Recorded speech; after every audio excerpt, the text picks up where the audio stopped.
سورۃ النحل آیت نمبر 90 کے اندر فرمایا ان اللہ یأمر بالعدل والإحسان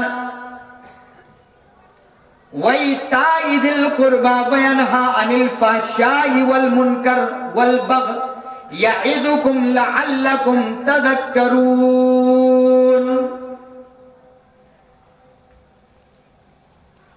ان جو ورڈ ہے، جو شبد ہے، یہ تاکید کا معنی پیدا کرتا ہے، زور دینے کا معنی پیدا کرتا ہے۔ ان اللہ یأمر بالعدل والإحسان، بے شک اللہ عدل کرنے کا حکم دیتا ہے، انصاف کرنے کا حکم دیتا ہے، والاحسان اور حسن سلوک کرنے کا حکم دیتا ہے، وَإِيتَاءِ ذِي الْقُرْبَى اور قرابت داروں کے ساتھ میں اچھا سلوک کرنے کا حکم دیتا ہے، رشتہ داروں کی رشتہ داریوں کو نبھانے کا اللہ رب العالمین حکم دے رہا ہے، وَيَنْهَى عَنِ الْفَحْشَاءِ وَالْمُنْكَرِ وَالْبَغْيِ، اللہ نے جہاں 3 چیزوں کا حکم دیا، بھئی اسی آیت کریمہ کے اندر اللہ نے 3 چیزوں سے روکا بھی ہے۔ وَيَنْهَى عَنِ الْفَحْشَاءِ وَالْمُنْكَرِ، اللہ تمہیں فحاشی کرنے سے، برائیاں کرنے سے، منکرات کے کرنے سے، اور والبغی اور ظلم اور تشدد کرنے سے اللہ رب العالمین تمہیں منع کر رہا ہے۔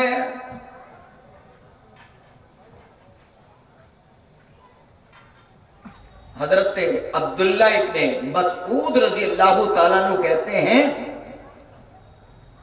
اجمع الآیہ فی القرآن، یہ آیت کریمہ قرآن کے اندر سب سے جامع آیت ہے۔ اس کے اندر اللہ نے اتنی بہترین چیزیں بیان کی ہیں کہ اگر یہی آیت ہماری رہنمائی کے لیے نازل کر دی جاتی تب بھی کافی تھا۔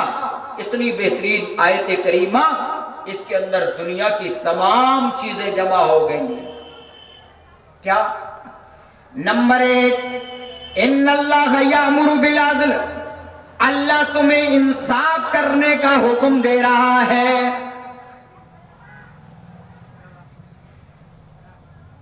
والاحسان اور حسن سلوک کرنے کا حکم دے رہا ہے، وَإِيتَاءِ ذِي الْقُرْبَى اور قرابت داروں کو، رشتہ داریوں کو جوڑنے کا، ان کو نبھانے کا اور ان کے ساتھ میں اچھا برتاؤ کرنے کا حکم دے رہا ہے، وَيَنْهَى عَنِ الْفَحْشَاءِ اللہ فحاشی، بدتمیزی، زناکاری اور غلط کاری کرنے سے منع کر رہا ہے، روک رہا ہے، وَيَنْهَى عَنِ الْفَحْشَاءِ وَالْمُنْكَرِ اور چھپے طور پر بھی برائیاں کرنے سے منع کر رہا ہے، والبغی اور ظلم و تشدد کرنے سے منع کر رہا ہے۔ لہذا انصاف کرنے کا حکم اللہ رب العالمین دے رہا ہے۔ اب انصاف ہم سمجھ لیں، بہت ساری چیزیں ہو سکتا ہے آپ کی سمجھ میں آ گئی ہو، لیکن ابھی مزید آگے بڑھیں گے تو آپ کو بات سمجھ میں آئے گی۔ انصاف کرنے کی جب بات آتی ہے تو ہم یہ سمجھتے ہیں شاید کورٹ اور کچہری میں انصاف ہونا چاہیے، کوئی فیصلہ اور ججمنٹ جو ہوتا ہے اس میں انصاف ہونا چاہیے۔ میرے بھائیو، اللہ رب العالمین نے ایک مطلق، ایک جنرل بات کہی ہے، ایک عام بات کہہ دی کہ اللہ تمہیں انصاف کو قائم کرنے کا حکم دے رہا ہے۔ اب انصاف کورٹ اور کچہری میں بھی ہونا چاہیے، انصاف پنچایت گھر میں بھی ہونا چاہیے، انصاف بیوی اور بچوں کے درمیان میں بھی ہونا چاہیے، انصاف بات کرنے میں بھی ہونا چاہیے، بچوں کی تربیت کرنے میں بھی انصاف کا خیال رکھنا چاہیے، جائیداد کی تقسیم کرتے وقت ماں باپ کو اپنے بچوں کا دھیان رکھنا چاہیے اور بچوں کو الفت اور محبت پیار دینے میں بھی انصاف کا دامن نہیں چھوڑنا چاہیے. جہاں پر بھی ضرورت ہو اگر گواہی دینے کا معاملہ آ جائے تو گواہی دینے میں انصاف کا دامن نہیں چھوڑنا چاہیے. یہ ہے انصاف. آئیے ذرا قرآن کریم کو اٹھاتے ہیں.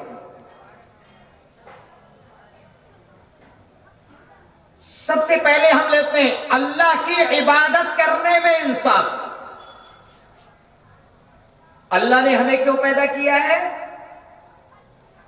معلوم ہے؟ کیا آپ میری بات سمجھ رہے ہیں؟ میں امید رکھتا ہوں الحمدللہ. میں نے ادھر چنئی کرناٹک وغیرہ کی طرف بھی ایک الگ انداز کی بھاشا ہے لیکن الحمدللہ جو مسلمان ہیں ان کے سامنے جب ہندی بولو تو سمجھ میں آتی ہے. گرچہ وہ بول نہ پائیں تو مجھے امید ہے کہ آپ لوگ گرچہ اگر مجھ سے بولنے لگیں تو اتنا اچھا مجھے نہ سمجھا پائیں لیکن ہو سکتا ہے میں بول رہا ہوں تو زیادہ تر لوگوں کو سمجھ میں بات آ رہی ہوگی انشاءاللہ. اور سمجھنے کی کوشش بھی کریے. میں کچھ الفاظ ہندی کے بھی بولنے کی کوشش کر رہا ہوں تاکہ آپ کو بات آسانی سے سمجھ میں آ جائے. اللہ نے ہمیں کیوں پیدا کیا ہے؟ اپنی عبادت کے لیے, اپنی بھکتی کے لیے, اپنے سامنے جھکنے کے لیے. دلیل کا پارہ نمبر 26 سورۃ الذاریات آیت نمبر 56 وَمَا خَلَقْتُ الْجِنَّ وَالْإِنسَ إِلَّا لِيَعْبُدُونَ. میں نے جنات اور انسانوں کو نہیں پیدا کیا إِلَّا لِيَعْبُدُونَ مگر اس لیے کہ وہ میری عبادت کریں. ہماری پیدائش کا ٹارگٹ, ہماری پیدائش کا مقصد اللہ رب العالمین نے جس نے ہمیں پیدا کیا ہے, جس نے ہمیں دنیا کے اندر بھیجا, وہ اللہ کہہ رہا ہے ہم نے انسانوں اور جناتوں کو محض اپنی ہی عبادت کے لیے پیدا کیا ہے. علماء جانتے ہیں اللہ نے پہلے نیگیٹو سے جملہ شروع کیا ہے. ما خلقت, اس کا ترجمہ ہوتا میں نے نہیں پیدا کیا, تو پیدا تو اللہ نے کیا ہے لیکن اللہ. قرآن جانتے ہوں گے, ہمارے بزرگ بیٹھے ہوئے ہیں, قرآن الحمدللہ ایسی زبان ہے چاہے کوئی بھی کسی لینگویج میں بات کرتا ہو لیکن جب قرآن پڑھتا ہے چاہے وہ انگریز ہو, چاہے وہ ہندوستان کا ہو, چاہے وہ بنگلہ دیش کا ہو یا کسی بھی خطے اور کسی بھی جگہ کا ہو, جب قرآن پڑھتا ہے تو ایسا لگتا ہے کہ ساری دنیا گویا کی ایک ہی جگہ جمع ہے. اور قیامت کے دن سب لوگ یہی عربی ہی بولیں گے. یہ قرآن بڑی بہترین لینگویج ہے, بہت بہترین بھاشا اور زبان ہے. تو اللہ رب العالمین نے پہلے نیگیٹو نفی سے جملہ شروع کیا, ما خلقت الجن والانس الا لیعبدون. میں نے جنات اور انسانوں کو نہیں پیدا کیا الا لیعبدون مگر اس لیے کہ وہ صرف اور صرف میری ہی عبادت کریں. اور اس سے میرا مقصد یہ نہیں ہے کہ یہ مجھے لا کر کے روزی کھلائیں گے. اللہ کو روزی کی ضرورت نہیں ہے. ما اريد من رزق وما اريد ان يطعمون, میں ان سے روزی نہیں مانگتا, نہ میں یہ چاہتا ہوں کہ مجھے کھانا کھلائیں. اللہ کو نہ کھانے کی ضرورت ہے, نہ پانی کی ضرورت ہے. اللہ کو نہ بیوی اور بچوں کی ضرورت ہے. اللہ کو ان چیزوں کی ضرورت نہیں ہے. تو اللہ نے کیوں پیدا کیا؟ صرف اپنی عبادت کے لیے پیدا کیا ہے. اب انصاف کو جوڑ لو. نیاز یہ چاہتا ہے جس اللہ نے ہمیں اپنی عبادت کے لیے پیدا کیا ہے ہمیں صرف اسی اللہ کی بھکتی کرنی چاہیے. اپنے مستق کو, اپنی پیشانی کو صرف ایشور کے سامنے جھکانا چاہیے, غیروں کے سامنے نہیں, اپنے آپ سے بنائے ہوئے بتوں کے سامنے نہیں, اپنے ہاتھ سے یا اپنے آبا و اجداد کے سامنے ہرگز نہیں جھکنا چاہیے. ورنہ کیا ہوگا؟ شرک ہوگا. اور شرک